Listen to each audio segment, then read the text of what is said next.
ఒక simple and tasty snack రెసిపీని తీసుకొచ్చాం. అదే super tasty Mexican tacos recipe. Let start.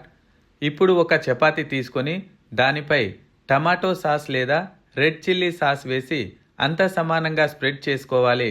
ఇప్పుడు చపాతీ వన్ సైడ్ మాత్రమే ఇలా చీజ్ని వేసుకోవాలి.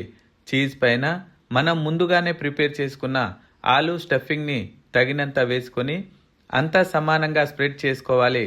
ఆలూ స్టఫింగ్ ఎలా చేసుకోవాలో ఫుల్ వీడియో లింక్ డిస్క్రిప్షన్లో ఇచ్చాను, చూడండి.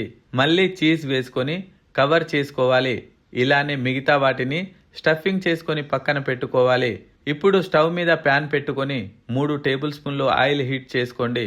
ఆయిల్ వేడయ్యాక స్టఫ్ చేసి పెట్టుకున్న టాకోస్ను ప్యాన్లో ఉంచి మధ్య మధ్యలో స్పూన్తో ఆయిల్ పైన పోస్తూ మంచి కలర్ వచ్చేంత వరకు మీడియం ఫ్లేమ్లో కాల్చుకోవాలి. ఇలా కాల్చుకునే క్రమంలో మాడిపోకుండా చూసుకోవాలి. అది వన్ సైడ్ మంచిగా కాలిన తర్వాత మరోవైపుకు టర్న్ చేసి మరికొద్దిగా నూనె పోసుకొని అటువైపు కూడా చక్కగా కాల్చుకోవాలి. ఆ విధంగా కాల్చుకున్నాక ప్లేట్లోనికి తీసుకోవాలి. వేడివేడిగా సర్వ్ చేసుకుంటే చాలు. అంతే, యమ్మీ యమ్మీగా super tasty Mexican tacos ready. ఇక వీటిని టమాటో సాస్లో ముంచి తిన్నారంటే ఆ టేస్ట్ నెక్స్ట్ లెవెల్లో ఉంటుంది.